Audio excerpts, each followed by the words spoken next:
ഈ ഒരു സംഘർഷം തുടങ്ങിയപ്പോൾ തന്നെ ഏറ്റവും ആദ്യം പ്രതികരിച്ചിരുന്ന ഭാരതത്തിന്റെ വിദേശകാര്യ മന്ത്രാലയം പറഞ്ഞതും ഈ സംഘർഷം ആശങ്കയ്ക്ക് വകയുള്ളതാണ്. മാത്രമല്ല ഏറ്റവും പെട്ടെന്ന് തന്നെ സംഘർഷം ഒഴിവാകണം എന്നത് തന്നെയാണ് ഇന്ത്യ ആഗ്രഹിക്കുന്നത്, ഭാരതം ആഗ്രഹിക്കുന്നത് എന്ന രീതിയിൽ തന്നെയാണ് നമ്മൾ പ്രതികരിച്ചതും. എന്തായാലും ഇപ്പോഴത്തെ പ്രതികരണങ്ങളിൽ ഔദ്യോഗികമായിട്ട് വന്നിട്ടില്ലെങ്കിൽ കൂടിയും ഗൗതം കൂടി ചേരുകയാണ്. ഗൗതം, എന്തായാലും ഈ സംഘർഷം ഒഴിവാക്കണം എന്നത് തന്നെയാണ് ഭാരതത്തിന്റെ എല്ലാ കാലത്തെയും ആവശ്യം. അത് ഇസ്രായേൽ ഇറാൻ മാത്രമല്ല, എവിടെയൊക്കെ യുദ്ധം ഉണ്ടായിട്ടുണ്ടോ അവിടെയൊക്കെ ഇന്ത്യ ആവശ്യപ്പെട്ടതും മറിച്ചല്ല.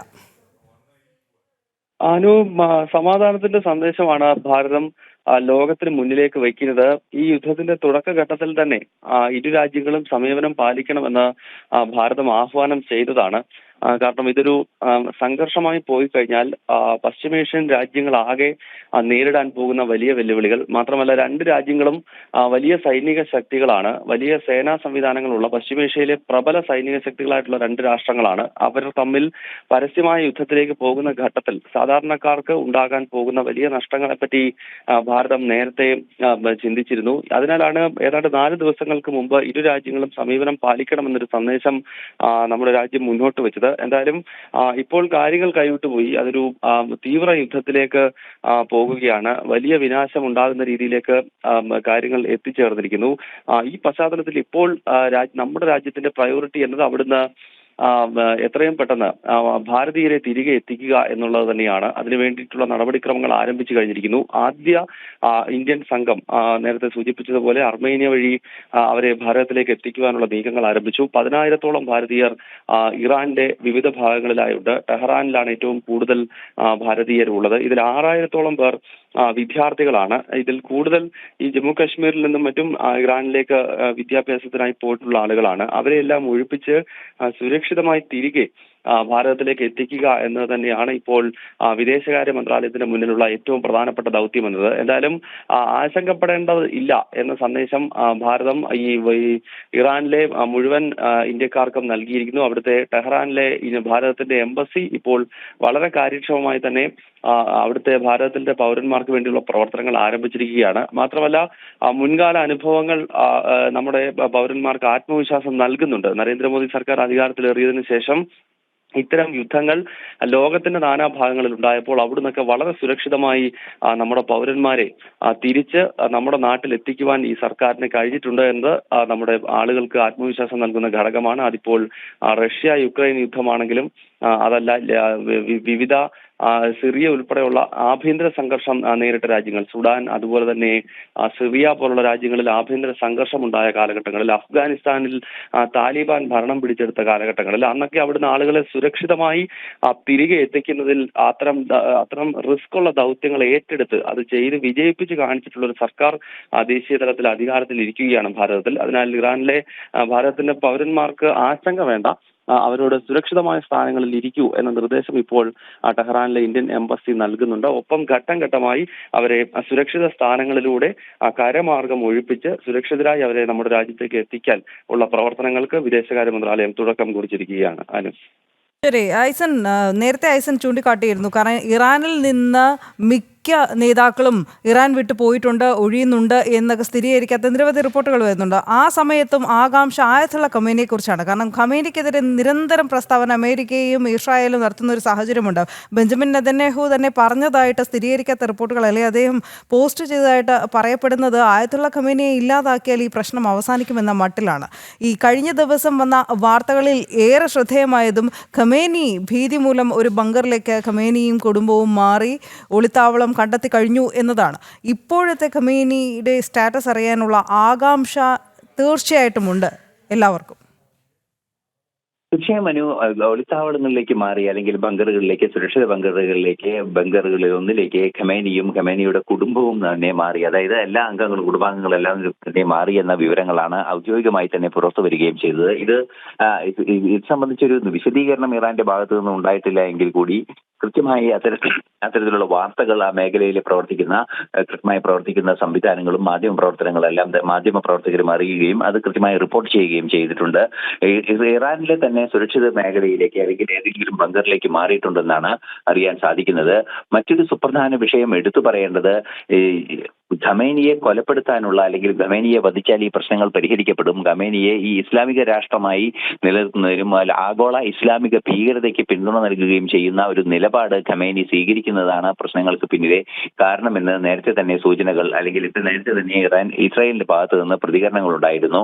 അതുകൊണ്ട് ആ ഒരു സാഹചര്യത്തിൽ ഈ ഖമേനിയെ വധിക്കാനുള്ള ഒരു നീക്കം ഇസ്രായേൽ നടത്തുകയും എന്നാൽ അത്തരത്തിലൊരു നീക്കം അപകടകരമാണെന്ന് അമേരിക്ക അറിയിക്കുകയും ചെയ്തിരുന്നു. ഇതിന്റെ ഒരു പശ്ചാത്തലത്തിൽ കൂടിയാണ് ഈ നിലവിൽ നമുക്ക് ലഭ്യമാകുന്ന സൂചനകൾ അനുസരിച്ച് അമേരിക്കയുടെ ആ നിർദ്ദേശം നിലനിൽക്കുന്ന ഒരു സാഹചര്യത്തിൽ കൂടിയാണ് ഖമേനിയെ ലക്ഷ്യം വെക്കാത്തത് ഇസ്രായേൽ എന്നാണ് മനസ്സിലാക്കാൻ സാധിക്കുന്നത്. ഖമേനിയെ ലക്ഷ്യം വെക്കുകയാണെങ്കിൽ അത് വലിയ ആഘാതങ്ങൾ സൃഷ്ടിക്കുമെന്ന് തന്നെയാണ് നിലവിൽ നമുക്ക് മനസ്സിലാക്കാനും സാധിക്കുന്നത്. അതുകൊണ്ട് തന്നെ അത്തരം ഒരു നീക്കത്തിലേക്ക് കടക്കേണ്ടതില്ല, മറിച്ച് ആണവ സമ്പുഷ്ടീകരണം നിയന്ത്രിക്കുന്നതിന് വേണ്ടി ഇറാന് തന്നെ നിർദ്ദേശം നൽകാൻ ആത്മീയ നേതാവ് കൂടിയായ ഖമേനിക്ക് സാധ്യമാകും എന്ന ഒരു ഓപ്ഷനാണ് അമേരിക്കയുടെ മുന്നിലുള്ളത്. അതുകൊണ്ട് തന്നെ അമേരിക്ക ഖമേനിയെ ജീവനെടുക്കാനുള്ള നീക്കങ്ങളെ അംഗീകരിക്കേണ്ടതില്ല അല്ലെങ്കിൽ അതിന് പിന്തുണ നൽകേണ്ടതില്ല എന്നൊരു നിലപാടിൽ എത്തുകയും ചെയ്തത്. ആ ഒരു സാഹചര്യം കൂടി നിലനിൽക്കുമ്പോൾ നിലവിലെ സാഹചര്യത്തിൽ ഖമേനി ഏതോ ഇടത്ത് സുരക്ഷിതമായി ഉണ്ട് എന്ന് തന്നെയാണ് മനസ്സിലാക്കാൻ സാധിക്കുന്നത്. പക്ഷേ അദ്ദേഹത്തിന്റെ ഭാഗത്ത് നിന്ന് ഈ ആണവ സമ്പുഷ്ടീകരണം സംബന്ധിച്ച് അല്ലെങ്കിൽ യുറേനിയം സമ്പുഷ്ടീകരണം സംബന്ധിച്ച് ഇറാൻ ഒരു തീരുമാനമെടുക്കേണ്ടതുണ്ട്. ഇത്തരത്തിൽ അത് തുടരേണ്ടതില്ല. ആണവ നിർവ്യാപനത്തിന്റെ സ്വഭാവത്തിൽ തന്നെ ഇറാൻ നിലനിൽക്കണം. 1970-ലെ ആണവ നിർവ്യാപന കരാറുമായി ബന്ധപ്പെട്ട നിലപാടിൽ തന്നെ ഉറച്ചു നിൽക്കണമെന്ന രീതിയിലുള്ള പ്രതികരണങ്ങളെല്ലാം തന്നെ വളരെ കൃത്യമായി വരികയും ചെയ്യുന്നുണ്ട്. ഈ ഒരു സാഹചര്യത്തിലാണ് ഇറാന്റെ പരമോന്നത നേതാവ് കൂടിയായ അല്ലെങ്കിൽ ആത്മീയ നേതാവ് കൂടിയായ ഖമേനിയെ സംബന്ധിച്ചവർ ഖമേനിയുടെ സുരക്ഷ ഉറപ്പാക്കേണ്ടതുണ്ട് എന്ന നിലപാട് അമേരിക്ക സ്വീകരിക്കുകയും മാത്രമല്ല ഈ പ്രശ്നം ആണവ പ്രശ്നം പരിഹരിക്കുന്നതിന് ഇറാനെ കൃത്യമായി നിർദ്ദേശം നൽകുന്നതിനും സ്വാഭാവികമായും ആണവ സമ്പുഷ്ടീകരണം നിർത്തിവെക്കുകയാണെങ്കിൽ തീർച്ചയായും വലിയ തോതിലുള്ള ആക്രമണത്തിൽ നിന്നും ഇറാനെ പിന്മാറാനുള്ള ഒരു സാഹചര്യം ഒരുങ്ങുകയും ചെയ്യും. ഈ ഒരു പശ്ചാത്തലം കൂടി നിലനിൽക്കുന്ന സാഹചര്യത്തിൽ ഈ ഖമേനിയുടെ കാര്യത്തിൽ ചില സൂചനകൾ പുറത്തു വരുന്നത് ഖമേനിയെ ആക്രമിക്കേണ്ടതില്ല അല്ലെങ്കിൽ ഖമേനിയുടെ ജീവനെടുക്കുന്ന രീതിയിലുള്ള നടപടികൾ വേണ്ടതില്ല എന്ന് ഇസ്രായേലും തീരുമാനിച്ചിരിക്കുന്നു എന്നാണ് അറിയാൻ സാധിക്കുന്നത്. അത് ഒരു കണ്ടീഷൻ, അതായത് എന്തിനാണോ അത്തരത്തിൽ അദ്ദേഹത്തെ നിലനിർത്താൻ ശ്രമിക്കുന്നത് അത് ഈ ആണവ പ്രശ്നം പരിഹരിക്കുന്നതിന്, അതായത് ആണവായുധ ശേഖരണം പരിഹരിക്കുന്നതിന് വേണ്ടി, അത് ഇല്ലാതാക്കുന്നതിനും നിലവിലെ ആണവായുധ ശേഖരം നശിപ്പിക്കുന്നതിനും മാത്രമല്ല നേരത്തെ സൂചിപ്പിച്ചതുപോലെ അന്താരാഷ്ട്ര ആണവോർജ്ജ ഏജൻസി ഉൾപ്പെടെയുള്ള സംവിധാനങ്ങൾക്ക് പരിശോധനാ സംവിധാനം, ആണവായുധങ്ങളുടെ ശേഖരങ്ങളിൽ പോലും പരിശോധനാ സംവിധാനം ഒരുക്കിയാൽ അത് നശിപ്പിക്കുന്നതിനും അത് നിർവീര്യമാക്കുന്നതിനുമുള്ള നടപടികൾ സ്വീകരിക്കാൻ സാധിക്കും. വലിയൊരു ആണവ നയതന്ത്ര വിഷയം അതിന് പിന്നിൽ നിലനിൽക്കുന്ന ഒരു സാഹചര്യം, അതൊരു നയതന്ത്ര വെല്ലുവിളി തന്നെ നിലനിൽക്കുന്ന ഒരു സാഹചര്യത്തിൽ ഈ പ്രശ്നം പരിഹരിക്കുന്നതിന് വേണ്ടി ഒരു അവസരം നൽകേണ്ടതുണ്ട് എന്നാണ് അമേരിക്കയുടെ നിലപാട്. ആ നിലപാട് അനുസരിച്ചാണ് നിലവിലെ സാഹചര്യത്തിൽ ഇറാൻ പരമോന്നത നേതാവായ അയതൊള്ള അലി ഖമേനിയെ മറ്റു രീതിയിൽ ആക്രമിക്കേണ്ടതില്ല അല്ലെങ്കിൽ ജീവനെടുക്കുന്ന രീതിയിൽ ഒരു ആക്രമണം നടത്തേണ്ടതില്ല എന്നൊരു നിലപാടിലേക്ക് തിരിഞ്ഞിരിക്കുന്നത്. വേറെ സുപ്രധാനമായ വിഷയം ഇന്നലെ രാവിലെ തന്നെ അല്ലെങ്കിൽ ഇന്നും കഴിഞ്ഞ ദിവസം രാത്രി തന്നെ പുറത്തു വന്ന വാർത്തകളിൽ അല്ലെങ്കിൽ ആ പ്രസ്താവനകളിൽ നിന്നും വായിച്ചെടുക്കേണ്ടത് ഹിസ്ബുള്ളയുടെ ഒരു നിലപാടാണ്. ഹിസ്ബുള്ള ഈ ഒരു വിഷയത്തിൽ ഇടപെടാനില്ല. ഇറാനുമായി നടക്കുന്ന ഇറാന്റെ എതിരെ ഇസ്രായേൽ നടത്തുന്ന ആക്രമണത്തിൽ ഇസ്രായേലിനെ തിരിച്ചാക്രമിക്കുന്നതിനോ അത്തരത്തിൽ എന്തെങ്കിലും നീക്കങ്ങൾ നടത്തുന്നതിനോ തയ്യാറല്ല എന്നൊരു നിലപാട് ഹിസ്ബുള്ള തന്നെ അറിയിച്ചിരുന്നു. അതായത് ഒരു പരിധിവരെ ഇറാന്റെ ഈ ഭീകര സംഘടനകളിലുള്ള സ്വാധീനം നഷ്ടപ്പെടുന്ന ഒരു സാഹചര്യമുണ്ട്. മാത്രമല്ല ഇന്നലെയാണ് ഖുദ്സ് ഫോഴ്സിന്റെ, അതായത് ഇസ്ലാമിക് റവല്യൂഷണറി ഗാർഡ്സ് കോറിന്റെ ഈ ഭീകര സംഘടനകളെ പരിശീലിപ്പിക്കുന്നതിന്, അതായത് ഹമാസും അതുപോലെ തന്നെ ഹിസ്ബുള്ളയും അതുപോലെ തന്നെ ഹൂതി ഭീകരരും മറ്റു അത്തരത്തിലുള്ള ഭീകര സ്വഭാവമുള്ള 6ഓളം സംഘടനകളെ ഇത്തരത്തിലുള്ള സൈനിക പരിശീലനം നൽകുന്നതിനും സൈനിക ആയുധ ബലം ഒക്കെ തന്നെ ഉറപ്പാക്കുന്നതിനും സാമ്പത്തിക സഹായം നൽകുന്നതിനും ഉൾപ്പെടെയുള്ള നീക്കങ്ങൾ നടത്തുന്ന ഈ ഖുദ്സ് ഫോഴ്സിന്റെ മേധാവിയെയും ഡെപ്യൂട്ടി മേധാവിയെയും ഇന്നലെ തന്നെ ഇസ്രായേൽ വധിക്കുകയും ചെയ്തിരുന്നു. അത്തരത്തിൽ ചില തന്ത്രപ്രധാനമായ ആക്രമണങ്ങളും തന്ത്രപ്രധാനമായ നേതൃത്വത്തെയും അവസാനിപ്പിക്കുന്നതിനുള്ള നീക്കമാണ് ഇസ്രായേലിന്റെ ഭാഗത്ത് നിന്ന് കൃത്യമായി ഉണ്ടായിക്കൊണ്ടിരിക്കുന്നത്. അതുകൊണ്ട് തന്നെ ഇത്തരത്തിലുള്ള നടപടികൾ ഇസ്രായേലിന്റെ ഭാഗത്ത് നിന്ന് മുന്നോട്ട് പോകുമ്പോൾ തീർച്ചയായും നേരത്തെ സൂചിപ്പിച്ചതുപോലെ ഹിസ്ബുള്ള ഉൾപ്പെടെയുള്ള സംവിധാനങ്ങൾക്ക് തങ്ങളുടെ ആത്മവിശ്വാസം അല്ലെങ്കിൽ ഇത്തരത്തിൽ ആക്രമണോത്സുകമായ ഒരു നീക്കം ഇസ്രായേലിനെതിരെ നടത്തുന്നത് സുരക്ഷിതമല്ല എന്ന ബോധ്യം ഉണ്ടാവുകയും ചെയ്തിട്ടുണ്ട്. അതെല്ലാം തന്നെ ഈ ഖുദ്സ് ഫോഴ്സിന് നേരെ നടന്ന ആക്രമണവും അതുപോലെ തന്നെ ഇസ്ലാമിക് റവല്യൂഷണറി ഗാർഡ്സ് കോറിനെ എതിരെ നടന്ന പ്രശ്നങ്ങളും എല്ലാം തന്നെയാണ്. അത്തരത്തിലുള്ള വിഷയങ്ങളെല്ലാം തന്നെ കൂട്ടി വായിക്കുമ്പോഴാണ് ഇപ്പോൾ നിലവിലെ സാഹചര്യത്തിൽ ഭീഷണിയായി മാറുന്ന ഭീകര സ്വഭാവമുള്ള സംഘടനകളെ പൂർണ്ണമായും നിയന്ത്രിക്കാനാകുന്ന അവസ്ഥയിലേക്ക് കാര്യങ്ങൾ കൊണ്ടുപോകാൻ സാധിക്കുകയും ഉണ്ടാവുകയും ചെയ്യുമെന്നാണ് അറിയാൻ സാധിക്കുന്നത്. തീർച്ചയായും ഹമാസിനെ സംബന്ധിച്ചിടത്തോളം അത് ഏതാണ്ട് ദുർബലമായി കഴിഞ്ഞു എന്ന് തന്നെ പറയാൻ സാധിക്കുന്നുണ്ട്. അതിശക്തമായ ആക്രമണം ഗാസയിലും അതുപോലെ തന്നെ ഹമാസിന്റെ ഏതെങ്കിലും ശക്തി കേന്ദ്രങ്ങൾ മറ്റ് പ്രദേശങ്ങളിലുണ്ടെങ്കിൽ, വെസ്റ്റ് ബാങ്കിലൊക്കെ ഉണ്ടെങ്കിൽ അതൊക്കെ പൂർണ്ണമായും ഇല്ലാതാക്കാൻ ഇസ്രായേലിന് സാധിച്ചിട്ടുണ്ട്. അതുപോലെ തന്നെ ഹിസ്ബുള്ള ഭീകരരെ പൂർണ്ണമായും നിരായുധീകരിക്കുന്നതിന് ലെബനൻ സർക്കാർ തന്നെ തയ്യാറായ ഒരു സാഹചര്യം ഉണ്ടാവുകയും പരിപൂർണമായ ഒരു നിരായുധീകരണം സാധ്യമാവുകയും ചെയ്തു. അത്തരത്തിൽ പല രീതിയിലുള്ള നടപടിക്രമങ്ങൾ മുന്നോട്ട് പോകുന്നുണ്ട്. സിറിയ പിന്തുണയ്ക്കുന്ന ഒരു സാഹചര്യം ഉണ്ടാകുമ്പോൾ സിറിയയുടെ ഭാഗത്തു നിന്നും നിലവിലെ സാഹചര്യത്തിൽ അനുകൂലമായ ഒരു നിലപാട് തന്നെയാണ് ഇസ്രായേലിന് നേരെ ഉണ്ടായിക്കൊണ്ടിരിക്കുന്നത്. ഒരു പാർലമെന്ററി സംവിധാനത്തിൽ ഡയലോഗുകളുടെ അടിസ്ഥാനത്തിൽ പ്രശ്നങ്ങൾ പരിഹരിക്കണമെന്ന നിലപാടിലേക്ക് സിറിയയും നീങ്ങിയിട്ടുണ്ട്.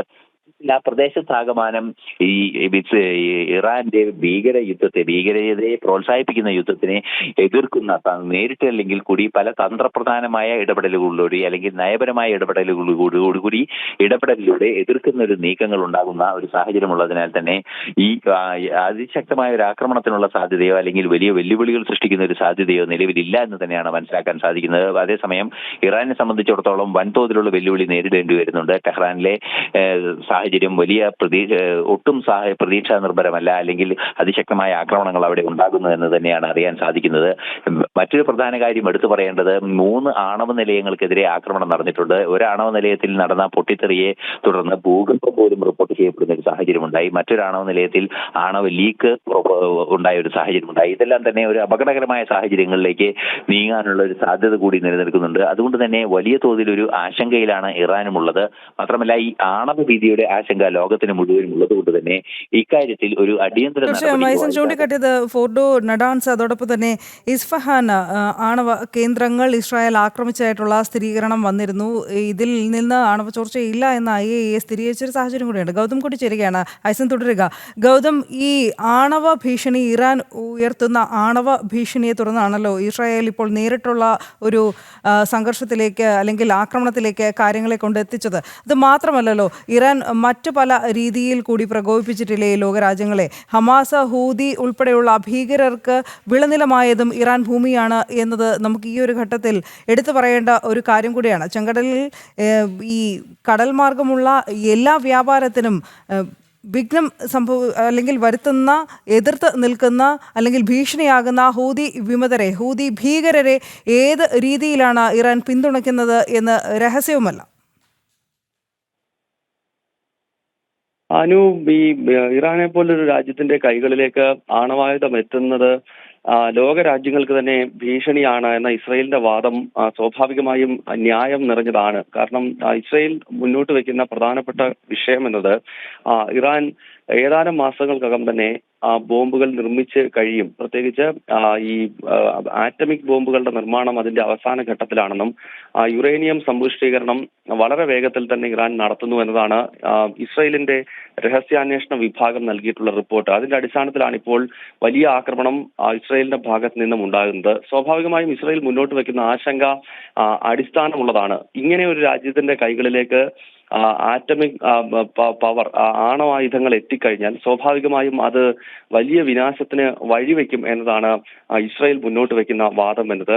നേരത്തെ അനു സൂചിപ്പിച്ചതുപോലെ ഇറാനെ സംബന്ധിച്ചിടത്തോളം അതൊരു തീവ്ര ഇസ്ലാമിക രാജ്യമാണ്. ആ രാജ്യത്തിന് ബന്ധമുള്ളത് പല ഭീകര സ്വഭാവമുള്ള സംഘടനകളുമായിട്ടാണ്. ഹമാസ് ആണെങ്കിലും അതല്ല ഇനിയും ഹൂതികളാണെങ്കിലും അതുപോലെ തന്നെ മറ്റ് അന്താരാഷ്ട്ര തലത്തിൽ പ്രവർത്തിച്ചുകൊണ്ടിരിക്കുന്ന ഇസ്ലാമിക സംഘടനകൾ, അത്തരം സംഘടനകളുടെ കൈകളിലേക്ക് ഈ ആണവായുധങ്ങൾ എത്തിച്ചേരാനും അവരത് വലിയ തോതിലുള്ള നാശങ്ങൾ ലോകത്തിന്റെ നാനാഭാഗങ്ങളിൽ വിതയ്ക്കാനും ഒക്കെയുള്ള സാധ്യതകളുണ്ട്. ഈ സാഹചര്യത്തിൽ ഇറാനെ ആക്രമിക്കുകയല്ലാതെ, അവരുടെ ആണവ പദ്ധതികൾ പൂർണ്ണമായി തകർക്കുകയല്ലാതെ തങ്ങൾക്ക് നിലനിൽപ്പില്ല എന്നതാണ് ഇസ്രായേലിന്റെ വാദം എന്നത് ഇസ്രായേൽ പ്രധാനമന്ത്രി ബെഞ്ചമിൻ നെതന്യാഹു ഇക്കാര്യം അടിവരയിട്ട് പറയുന്നുണ്ട്. അപ്പോൾ സ്വാഭാവികമായും ഇതൊരു ധാർമ്മികത ഉയർത്തിപ്പിടിച്ചുകൊണ്ടുള്ള യുദ്ധമാണ് ഇസ്രായേൽ ഒരു ഭാഗത്ത് നടത്തുന്നത് എന്ന കാര്യത്തിൽ യാതൊരു സംശയവുമില്ല. മാത്രമല്ല ലോകരാജ്യങ്ങൾ പല ഘട്ടങ്ങളിൽ ഈ ഇറാന് ഉപരോധം ഉൾപ്പെടെ ഏർപ്പെടുത്തിയതാണ്. ആദ്യഘട്ടത്തിൽ, അതായത് ഈ ആണവ കരാറിന്റെ ചരിത്രം നോക്കിക്കഴിഞ്ഞാൽ അമേരിക്ക തന്നെയാണ് ആദ്യഘട്ടങ്ങളിൽ ഇറാനുമായി ആണവ പദ്ധതികൾക്ക് സഹകരിക്കുന്നത്. പക്ഷെ അപ്പോൾ നമ്മൾ എടുത്തു കാണേണ്ടത് ആ കാലഘട്ടത്തിൽ ഇറാൻ ഒരു ഇസ്ലാമിക രാജ്യമായി പൂർണ്ണമായി മാറിയിരുന്നില്ല. 1979 ഇസ്ലാമിക വിപ്ലവത്തിന് മുൻപ് ഇറാന്റെ ആണവ പദ്ധതികൾക്ക് അമേരിക്ക തന്നെ പിന്തുണ നൽകിയിരുന്നു. ആ കാലത്ത് ഇസ്രായേലും ഇറാനും തമ്മിൽ പോലും സൈനികമായി ഉൾപ്പെടെയുള്ള ബന്ധങ്ങൾ നിലനിന്നിരുന്നു. പക്ഷേ 79-ന് ശേഷം നമുക്കറിയാം ഇപ്പോഴത്തെ അവരുടെ പരമോന്നത നേതാവ് അയത്തുള്ള ഖമേനിയെ പോലെയുള്ള കൊടും തീവ്രവാദികൾ ആ രാജ്യത്തിന്റെ തലപ്പത്തേക്ക് എത്തുകയും അതിനെ ഒരു പൂർണ്ണ ഇസ്ലാമിക രാഷ്ട്രമാക്കി മാറ്റുകയും ചെയ്തതോടുകൂടി ലോകത്തിന് മുന്നിൽ ഒരു ഭീഷണിയുടെ സന്ദേശമായി ഇറാൻ മാറി നിൽക്കുന്ന ഘട്ടമാണ്. ഈ ഘട്ടത്തിൽ അങ്ങനെ ഒരു രാജ്യം ആണവ പദ്ധതിയുമായി മുന്നോട്ട് പോകുന്നത് തീർച്ചയായും അത് പശ്ചിമേഷ്യൻ രാജ്യങ്ങൾക്കെന്നല്ല ലോക രാഷ്ട്രങ്ങൾക്കും ലോകത്തിൽ ഉയർന്നു വരുന്ന ജനാധിപത്യം ഉൾപ്പെടെയുള്ള മൂല്യങ്ങൾക്കും ഭീഷണിയാണ്. ഈ ഒരു പശ്ചാത്തലത്തിലാണ് റൈസിംഗ് ലയൺ എന്ന പേരിൽ ഇസ്രായേൽ ഇപ്പോൾ വലിയ പ്രത്യാക്രമണം ഇറാൻ കേന്ദ്രീകരിച്ച് നടത്തിക്കൊണ്ടിരിക്കുന്നത്. എന്തായാലും ഇപ്പോൾ ഭാരതത്തെ സംബന്ധിച്ച് നമ്മൾ പറയുകയാണെങ്കിൽ നേരത്തെ തന്നെ സൂചിപ്പിച്ചു, ഈ രണ്ട് രാജ്യങ്ങളുമായി ഭാരതത്തിന് നല്ല നയതന്ത്ര ബന്ധമാണ് ഉള്ളത്. അത് ഇസ്രായേലുമായി മാത്രമല്ല ഇറാനുമായും ഭാരതത്തിന് നല്ല ബന്ധമുണ്ട്. അതിനാൽ തന്നെ ആ ബന്ധങ്ങൾ കൃത്യമായി നിലനിർത്തുന്നതിന്റെ അടിസ്ഥാനത്തിൽ തന്നെയാണ് അടുത്ത കാലത്ത് ഈ വലിയ തോതിലുള്ള ഒരു യുദ്ധത്തിലേക്ക് കാര്യങ്ങൾ എത്തിക്കരുത് എന്ന് ഭാരതം ആഹ്വാനം ചെയ്തത്. പക്ഷേ അത്തരം ആഹ്വാനങ്ങൾ ചെവികൊള്ളാതെ ലോക നേതാക്കൾ എല്ലാം തന്നെ ഈ യുദ്ധം ഒഴിവാക്കണമെന്നൊരു നിർദ്ദേശം രണ്ട് രാജ്യങ്ങൾക്ക് മുന്നിൽ വെച്ചിരുന്നു. പക്ഷേ ഈ ഇസ്രായേലിനെ സംബന്ധിച്ചിടത്തോളം അവരുടെ ആശങ്ക നമുക്ക് തള്ളിക്കളയാൻ കഴിയുന്നതല്ല. ഏതായാലും ഈ പ്രശ്ന പരിഹാരത്തിനായുള്ള ശ്രമം ഇപ്പോൾ അമേരിക്കയും മറ്റും നടത്തുന്നുണ്ട്. അമേരിക്ക ഇറാന് പലതവണ അന്ത്യശാസനം നൽകിയതാണ്. ഒപ്പം ഈ പ്രശ്നം പരിഹരിക്കാൻ പറ്റുമോ എന്നത് സംബന്ധിച്ചുള്ള ചില നീക്കങ്ങൾ G7 ഉച്ചകോടി ഉൾപ്പെടെ ഉപേക്ഷിച്ചുകൊണ്ട് അമേരിക്കൻ പ്രസിഡന്റും അത്തരം ചില നീക്കങ്ങളിലേക്ക് ഇപ്പോൾ ഏർപ്പെട്ടതായി മനസ്സിലാക്കാൻ കഴിയുന്നു.